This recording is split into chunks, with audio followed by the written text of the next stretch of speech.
অতৃপ্ত আত্মার ছায়া বাড়িতে ভর করেছে। বিনা কারণেও বাড়িতে অশান্তি হচ্ছে। কাজটা হতে যেও মাঝপথে যেন আটকে যাচ্ছে। আপনি বুঝতেও পারছেন না কি কারণে, কি সমস্যার জন্য এটা হচ্ছে। নমস্কার বন্ধু, আমি জ্যোতিষতান্ত্রিক শ্রী গোপাল ব্যানার্জি।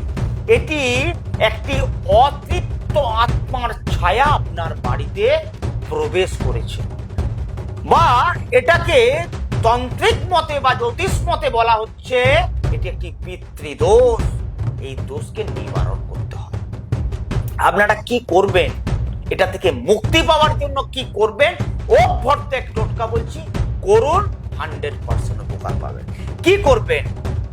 অমাবস্যার দিন একটি প্রদীপ নেবেন।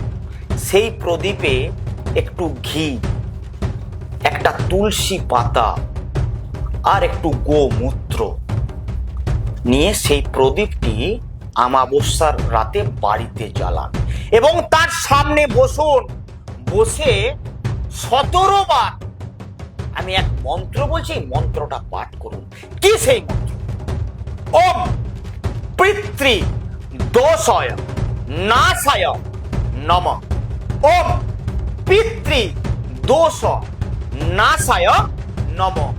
এই মন্ত্রটি আপনারা 17 বার পাঠ করুন এবং পাঠ করতে করতে আপনার মনের ভাবনা চিন্তাটাকে জাগরিত করুন।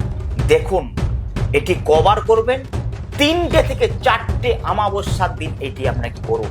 দেখুন আস্তে আস্তে আপনার বাড়ি থেকে, আপনার অশুভ শক্তি থেকে, অতৃপ্ত আত্মা প্রভাব থেকে আপনারা আস্তে আস্তে মুক্তি পাচ্ছেন। করুন, 100% উপকার পাবেন। আরো ভালো ভালো যদি কিছু টোটকা চান, আরো ভালো ভালো কিছু টোটকা পেতে বা আমার সঙ্গে যোগাযোগ করতে চাইলে নিচের স্ক্রলে যে নম্বর যাচ্ছে সেই নম্বরে যোগাযোগ করুন, আর লাইক করুন, শেয়ার করুন, ফলো করুন। নমস্কার বন্ধু।